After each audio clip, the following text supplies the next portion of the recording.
dikkati naa ana ñu ne woon politique dëgg-dëgg seddoom bukki la bii bukki bii njuur bii sàmb 24 heures yéeni kaay ne dee su ko dàq de ndax nag ñi nga xam ne ñooy politiciens yi doore ko ci président de la république ay ministre am député yi hauts fonctionnaires yi conseillers yi ku mën ci bokk ci parti wala ci coalition politique am bés bu nee ñor met yëg ci kaw garab ga poste ba mu doon yootu du gis lenn lu dul feesali poche am lépp nag da koy bëgg andi ci moom duñu doyal nguur mukk lu ñu am bëgg koo yokku laaj ba mooy dëgg-dëgg ndax ñoom politiciens yi daañu seet si yàlla le soleil yéeni kaay ne président Macky Sall day seet na yàlla ci li jëm nag ci gaz beeg pétrole bi nga xam ne daal dinay feeñ ci réewum Sénégal moom président Macky Sall le soleil yéeni kaay ne ma daal dinay ut ab loi boo xam ne daal dinay tëj ràpp nañu war a séddalee sunu gaz beeg pétrole bi turbine mel ni ku naan kon waaye bu laale ay élection moom président Macky Sall day daal di caxatee suñu yoon gii du ci tàyyi du ci xaddi ndax nag ci aljuma ji war nañ saytuwaat loi bi nga xam ne mooy soppi anam wonuy watee ci réew mi ministre de l'intérieur Antoine Félix Diome war a nag défendre yi boobu le loi ci assemblée nationale turbine yéene kaay ne waaye boobu le loi day président Macky Sall da koo caxateeti na leer te l'opposition bi nag nee na am na ay article yoo xam ne bu ci mel ni 29 ak 30 boo moytuwul nag sabab gi du lenn lu dul élection présidentielle yu 2024 yi ñu xañ ko Khalifa Ababacar Sall xañ ko Karim Meïssa Wade waaye itam xañ ko Ousmane Sonko gaa yi ne Macky lu ne ci xel mi Sud Quotidien ne xanaa baab ndaw ñi président Macky Sall fi mu toll nii day lu mu am charme tout tànk yee ko gënal opération jokkoo ak Macky ngir waajal législative yi moom la président Macky Sall taxawal jokkoo ak Macky professeur Jean-Charles Biagui bu UCAD ne ab fiem la ngir nag fàttelu yenn yoo xam ne waroon na ko def moom président Macky Sall te defu ko mu rëcc ko critique yéene kaay ne moom Sall ngaari lam toore day ma ngay traqué délinquants yi fonds publics yi directeurs généraux yi ak PCA yi critique yéene kaay ne ma Macky Sall ngi leen di surveiller de ndax nag suñu réew mi dafa mel ni lu waay neex def nag buñ la dénkee détournement yaa ngi mel ni tulleeg maale gaa yaa ngi def faillite ak dépôt de bilan suñu koom di koomu nguur gi ñu koy caxatee ba maar day taal yi di neexal ñoo xam ne nag seeni poche moo leen fi teewal moo tax façon ba ñuy amalee marché public yi moom président Macky Sall day daal dina koy verrouiller moom Macky day ma ngay waajal législative yi direct news daal di may xamal ne terewul APR partem ba day panique daal dina fay am nganum Serigne Abdou Karim Mbacké ci kër Amadou Ba day moo andi coow li gaayu APR yi nag ñu bari nangu nañ ne Amadou Ba moo war a jiite liste bi ci élection législative 2022 yi lan moo tax nag ñoom ñëpp daal di ànd ci njiitam liste boobee mbaadu ab ndëgg sërëx direct news ne ngir Amadou Ba ndax bëgguñu nag Amadou Ba nekk bëyub sarax bi en tout cas ña ngi koy yekk keteme moom Amadou Ba critique yéene kaay ne terewul de Benno Bokk Yaakaar ak Yewwi Askan Wi kenn mënu leen teree laale source aane ma Déthié Faye day ak ñamu àndaloon daal dina ñuy bàyyi ñoom Yewwi Askan Wi dem feneen yéene kaay bi ba tey ne ma parti démocratique sénégalais ña ngay daw ni ku ñuy tooñ Djibril Wade ma nga xam ne seen biir la bokkoon dem transhumé fekki APR moom APR l'observateur ne bu leen yeboo wax ci lii de seen responsable bu mag ca diwaanu Thiès moo nekkoon nag corom di def mar day taali lépp nag ñu daal di koy filmer daal di menacé ne dañu koy wane ba mu def ca plainte source aané kañu plainte ba yoon daal di dal ci kawam mooy Samuel Sarr kenn plainte ko nag ku dul Cheikh Amar ñaari milliards la ko leboon 2014 ne ko Abdoulaye Wade ko soxla boobaak léegi Cheikh Amar xam ne du dëgg mu porté plainte Samuel Sarr yoon daal dina koy topp daal di koy placer contrôle judiciaire tribune yéene kaay ne laataa yoon di dugal loxoom day directeur bu hôpital bu Louga daal dinay setal wecc maternité ba xamle na ni amul césarienne boo xam ne urgence la ñu wane ko nag ci carnet soxna soosee faatu di astu soxna libération yéene kaay ne astu soxna kay hôpital bu Louga dañ koo nennu rek ca 2019 la fa njëkk am doom bu jigéen ca même l'hôpital même maternité Amadou Sakhir Mbaye xale ba dafa daal di faatu ndax prématuré la te lay wane ni gars yi la ñu def am na lu ca jubul dañoo gaaw defar ab certificat de décès boo xam ne mort naturelle lañ ca daal di wax maître Patrick Kabouné lu njiit njaag directeur ba mooy njaag moom ci boppam moo war a noppi te dem jébbal boppam yoon libération ne ma borom kër ga ba tey day ma ngay wéy di taxal personnel bu hôpital ba te dafa mel ni sax ministère de la santé déglu na leen ndax nag daal dinañuy tegee fële rapport bu l'hôpital ba njorti ne dañoo bëgg nag nëbb scandale bi am na inspection boo xam ne yóbbu nañu ko fa ngir mbir yi daal di leer le témoin yéene kaay ne mbaadu nag duñu ubbi l'enquête ci l'hôpital yépp ak maternité xool nag sunu soxna yi ci yenn anam yu métti la ñuy accoucher l'observateur ne la ñaaw te métti ci sunu hôpitaux yi dee dafa daal di bari lu waay neex def ma nga fa tële ma nga fa plateau médical bi it màgget na ba jéggi dayoo te nguur gaa cay njaag mu andi nag ñàkku kaaraange ci paj mi dëgg ci réewum Sénégal Macky Sall daal di xamle ni dootul nangooti benn manquement booba manquement yaa ngi ca ASP ya ñetti fanu grève la ñu bëgg soobu ngir nag naqarlu seeni ñooñ ñi nga xam ne dàq nañ leen laas yéene kaay ne l'armée ba de moom ma ngi ca tànkuk rebelle ya rek lépp loo xam ne toolu yàmbaal daal dinañ koy yàq l'info yéene kaay ne suñu mbokku moodu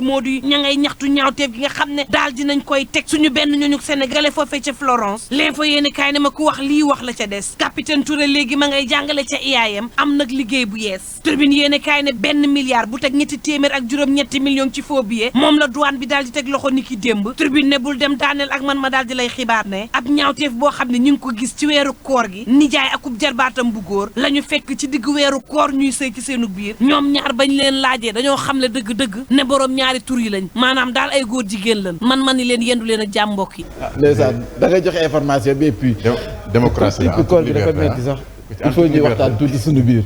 Pape Anta bu borom jàmm si teex Dugar maa ngi laa nuyu. maa ngi laa fay borom département bi. la koy tey. alhamdulilah naka gox ba. waaw baaleb jàmm ñoo ngi si jàmm de ñoo ngi si. Birima Nivar sax ñëw na ci journal bi moom it. ñu waxtaanee Ligue des champions programme mu quart de finale yi retour tey jii ci ngoon. waaw kon nag tey jii ci ngoon dina am ay jongante yu am solo bokk na ci nag choc bi Real Madrid ak Chelsea bu 19h jotee la doon foofu ci stade bu Santiago Bernabéu match aller ba nag di fàttali que ni ñii di waa Real ñoo daanoon ñii di waa Chelsea ñetti ball ci benn kon nag Chelsea ngir mu mun a qualifié jëm nag ci demi-finale yi faaw mu gagné Real 2-0 beneen jongante tamit dina am ci diggante nag Bayern Munich la ak Villarreal boobu 19h bu jotee lay doon match aller ba nag Bayern moom dafa daan woon ci kanamu sous-marin jaune yi di waa Villarreal benn ball ci dara foofu ci nag Espagne match aller retour bi nag dinañ ko amal ca Allianz Arena ëllëg nag la ñuy wëyal yooyu li nag quart de finale war a dox ci diggante Manchester City mi nga xam ne dafa daanoon ñii di waa Atlético Madrid foofu ci Etihad Stadium kon nag retour bi ëllëg foofu ci Wanda Metropolitano bu Madrid lay doon bu 19h jotee beneen jongante tamit Liverpool mi war a daral ca Anfield ca Angleterre ñii di waa Benfica bu Lisbonne match aller ba nag ñoom Sadio Mané ñoo daanoon ñii di waa Benfica ñetti bal ci benn.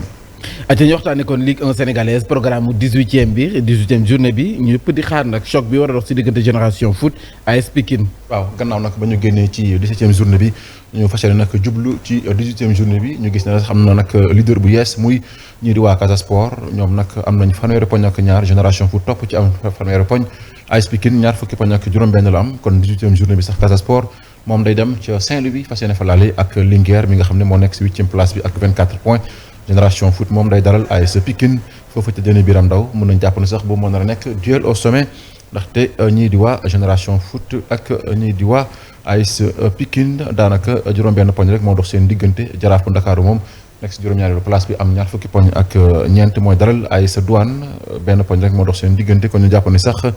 lu jëm nag ci AS Douane moomule jàppal ni sax bokk na ci équipe yi nga xam ne ñoom ñoo gën a wane seen bopp ci match phase retour bi ndaxte waxtu wi teglante nañ ñeenti victoire kon nag kii di Teungueth FC nekk équipe championne en titre bi moom nag nekkoon ci ay jafe-jafe nekk ci 9e place bi ak 20 points moom dina dalal ñii di waa CNEPS Excellence bu Thiès Ñambour gannaaw nag ba mu génnee ci zone rouge bi moom dina laale ak ñii di waa Guédiawaye FC Dakar Sacré-Cœur lay doon ak ñii di waa US Gorée lanterne rouge bi di Mbour Petite Côte dina laale ak ñaam jàmbaar loolu sax moo nar a nekk le derby mbourgeois. boxe la ñuy waxtaanee mu mel ni kon champion d'Afrique yu zone 2 yi mbégte la ñu amee. waaw mbégte la ñu amee nag gannaaw ba ñu jógee foofu ca Sierra Leone bu ñu doon amal boobu les compétitions Sénégal nag gannaaw fukk ak juróom-ñaari athlètes yu ñu yóbbu woon ñëpp am nañ médaille am nañ nag boo koy xayma fukk ak benn ci or ñeent ci argent ak ñaar ci bronze mu nekk nag résultat boo xam ne dina nag gën a jëmmal parce que lii di boxe bu Sénégal bu ñu sukkandiku ci président fédération bi di Modou Mamoun Sène ñu teew lay kàddoom. sama sentiment de fierté satisfaction ci ndam bi xale yi indaale boo ko xoolee nii lu difficile la et ci discipline bu difficile la ñu jël 11 médailles d'or 4 médailles d'argent ak 2 médailles de bronze vraiment c'est exceptionnel on avait amené 17 athlètes 17 médailles donc vraiment satisfaction totale la pour fédération bi satisfaction totale la pour athlètes yi mais aussi liggéey bi nga xamante ni moom la ñu entamé depuis 1 an et quelques moom moo jur lii tey suñu championnat moo jur lii parce que ñi ñu yóbbaale yëpp ñi nga xamante ni ñoo demoon représenter équipe nationale majorité bi je vais dire 98% yi ñoom ñëpp ay champion du Sénégal lañu am nañ seen titre de champion donc qualité wu suñu championnat bi moo génn résultat bi aujourd'hui au niveau de l'Afrique. lu jëm nag ci wàllum championnat zone 2 yi la Sénégal nag di waajal bu baax a baax tamit lu jëm ci wàllum nag championnat du monde jëm ci wàllum jigéen ñi ñu fas yéene ko amal foofu ca Istanbul ni ko ci weeru mai bi ñu ci jógee nag dinañ jëm ci championnat du monde hommes et dames foofu nag ci Espagne la ñu ko amalee ci weeru novembre dañu koy jeexale rek ak lu jëm ci wàllum nag basketball ak match en retard 7e journée bi jëm ci wàllum nag góor ñi ñi ki ëllëg nag foofu ci stadium bu Marius Ndiaye 15h15 Dakar Université Club moo fay dalal ñii di waa ASC Thiès AS Douane nag di fàttali ni moom moo nekk nag équipe championne ci poule B bi gannaaw ba mu amee juróom-ñaari victoire 6e journée bi nag en retard ci national 1 bi ci jigéen ñi ëllëg ba tey 16h15 ISEC ak Dakar Université Club la foofu ci stadium bu Marius Ndiaye kon Mame Mbaye li moo fi gënoon fës jëm ci wàllum xibaaru tàggat yaram. jaajëf rendez-vous bi kon ci Zik FM.